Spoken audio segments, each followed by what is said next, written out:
Coach, an opening statement, please. Oh, actually, let's hold up another day. I'm going in like full body cramp up here. Well, Tell the players to hydrate. That's a big trophy y'all get out here. Just first off, again, I want to thank those hats never fit right.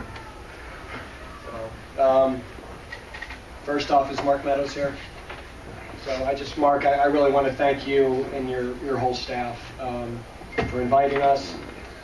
This is our third consecutive bowl in a row, and you and your staff really run an outstanding bowl. The organization, the activities, the Civil Rights Institute, it's a really great bowl, and we're very grateful that you invited us and the experience you gave us.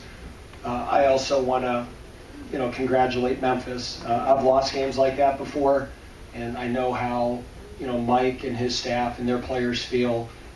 And that was a great football game. One of those games, it's a shame that anybody had to lose, and it came down to one play. But Memphis is a extremely well-coached, good football team, and that was a game that anybody could have won, and obviously I'm glad we won it. But having said that, I'm just so proud of our football team and our players. The way that we build our program is we try to get guys that love football, that are committed to graduating and are high character guys. And it's that formula that allows us to survive tough times, whether 3-9 seasons or losing by 60 points. And the fact that we're here as bowl champions, after getting beat 3 months ago by 60 points, just I think speaks volumes about the type of players that we get here at Wake Forest. That these are kids that don't quit, they don't lay down. And after that Clemson game, believe it or not, we had a great week of practice. And I think that says a lot about the type of kids that we get here. So, again, I want to thank Ron Wellman for hiring me 5 years ago. And, again, just extremely proud of our team. So we're going to enjoy this one for a while. And the way football goes, now we'll start recruiting the 20 class and getting ready for spring football. But we're going to get every ounce out of this one and enjoy this one as we can, because this has been a special day and a special week. We'll open it up for questions, and joining us to Coach's left, defensive back Cameron Glenn and Bowl MVP quarterback Jamie Newman. So with that, questions. Coach, can you just talk about how satisfying it is to win this game with the sort of tail end of your first senior class, and just have this special kind of moment for them and the way it kind of unfolded? I mean, coaches always say this about how great their leadership is. I mean, this is a special group. And we've got a bunch of fifth-year seniors that went through thick and thin. And to send them out this way, that was a big motivator for us at 4 and 5. We had a staff meeting after 4 and 5. We had lost to Syracuse, and we were about to play at NC State on 4 days rest, and play Pitt and play Duke, which were all three really good football teams. And our whole thing was that we just somehow, some way have to find a way to get this group to a bowl. We do not want this season to end, in Durham, North Carolina on Duke's field. And we took it right down to the wire. And I think you can tell our guys enjoy bowls. And we prepare well. And, we're fortunate that, this has been 3 nail biters. Every single one of them has come down to the last play. And again, there's just, the only, and I've said this the other day, it's bittersweet, to say goodbye to Cam Glenn and Ryan Anderson and Phil Haynes, and it's 5 years, and you develop real relationships with these guys, and they become a part of your life, and it's the nature of college football. But it does make it tough to say goodbye to them after how much they've meant to our program and me personally. Cam, they're up 28-10 early in the second quarter. What was the mood like on the sideline down there, and what were guys like you and captains and the leadership saying at that moment? We've been down before during the year. It's kind of a thing now that we don't let the other team making plays affect us. So everybody was we already knew what the deal was pretty much. So nobody got down on themselves. It was kind of just keep playing, and that's what we did. For Jamie, you were making your fourth start this year after coming in for injured starter. What was it like kind of starting this fourth game in a bowl game and, not just being able to dominate on the ground, but through the air as well? It was just like we wanted to send the seniors out on the right note. We prepared hard. We worked hard all season. We stayed resilient when times we had our backs up against the wall. And, I just credit the offensive line and all my teammates, and our defense did a great job.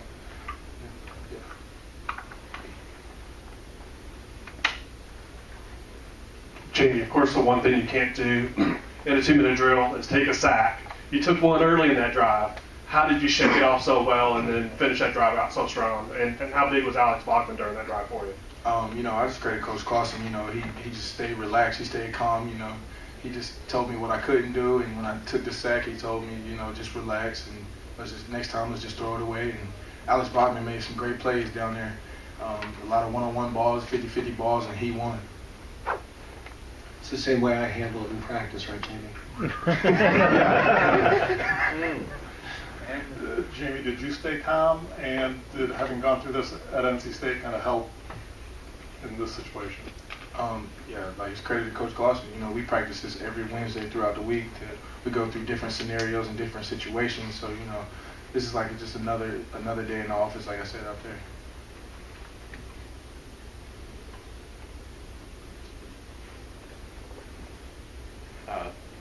Dave, what kind of things were you saying when it was 28-10 and they had just run the kickback? And just a lot of football left, guys. A lot of football left, and we've fallen behind in every ball game. The first play against Temple, we gave up a 70-yard bomb. First quarter of this game, we throw a pick six, and they have a kickoff return for a touchdown. So I've got to do a better job of coaching the first quarter of bowl games. I think the last three can make up for that. No, we never make it easy. We really don't. There was a lot of football left, and I really felt the bowl games are awesome, but when you haven't played football in a month, I think there's a while before you're feeling it out and getting your timing back. And I really thought once our defense settled down, I thought we would defend them. I really did. They had the few drives, we misfit some things. They did a great job on offense.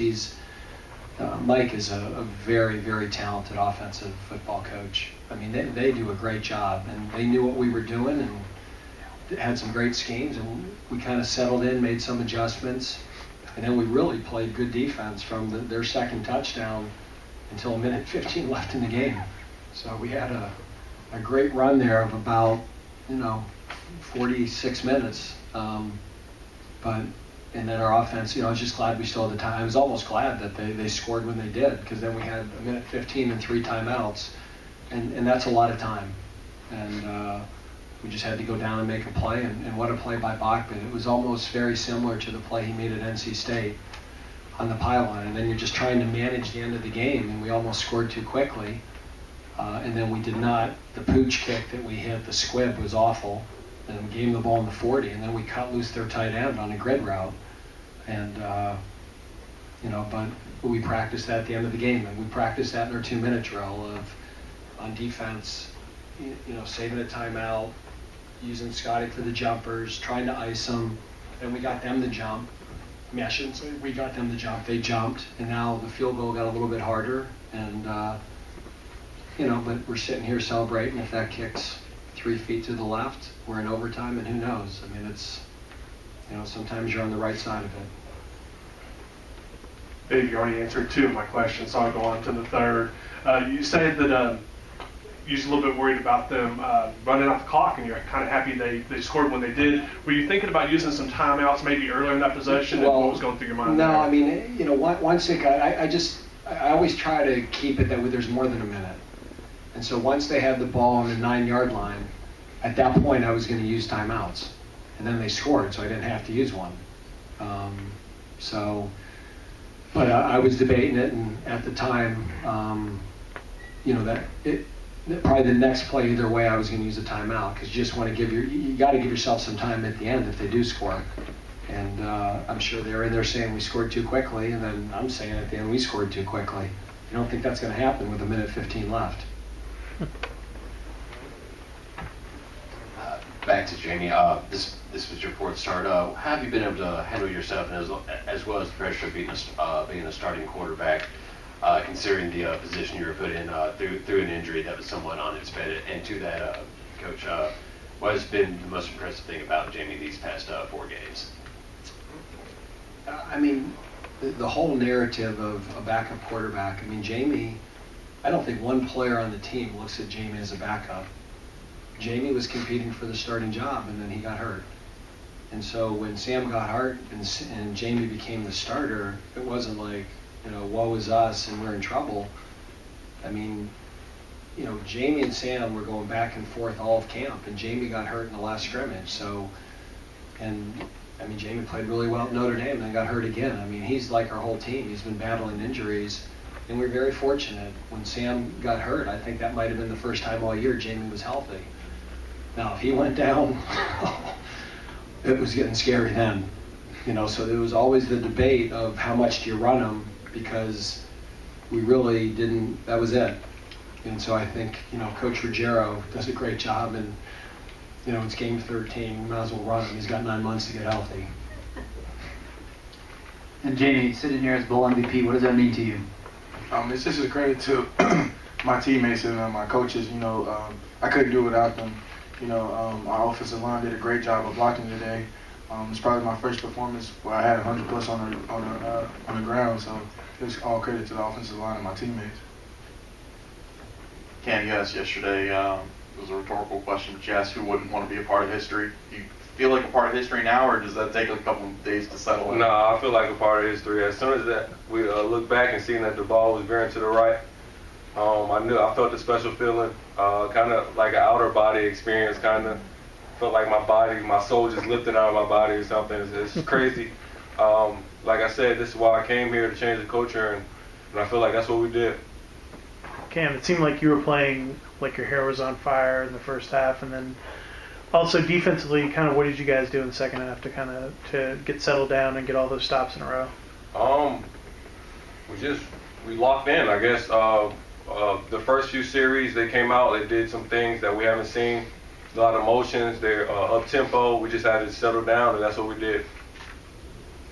Any final questions?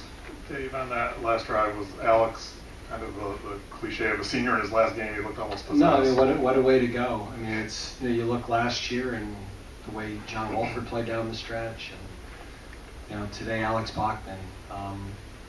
That's us. That he was not a heavily recruited player. I don't think he had any other Power 5 offers, and just through sheer will and determination and work ethic, made himself a really good ACC football player. And then he finishes up today with 7 catches, 171 yards. And that's who we are. And again, really proud of Alex. And this is Wake Forest. So Alex Bachman, after the game, he just caught 7 catches, 171 yards, had your greatest game ever. And he's coming up thanking us for giving him a chance. It wasn't, hey, it's me, I did this. It's just, that attitude of gratitude that, we really have amazing guys here, and that's why it's so, it's awesome to coach him, that it's, in that moment, it could have been all about him. And he's going out of his way to thank me, thank Kevin Higgins for recruiting him and giving him an opportunity. All right, if there's no final question right here. Just to clarify, on their last touchdown, you guys were still trying to stop them because there was maybe a huge hole there that hadn't been. I'm going to do a little, wait, I told him to score so we'd have enough time to. No, I'm kidding. We didn't want them to score. You still got to execute a play, and even down at the 9-yard line. The way we are this year, I thought we'd find a way to get the ball turned over, or something good would happen. So I just think that's really how the mindset's changed. Is I think in the past we kind of would figure out something would go wrong, and now we kind of think that, hey, we'll figure out a way to make this right.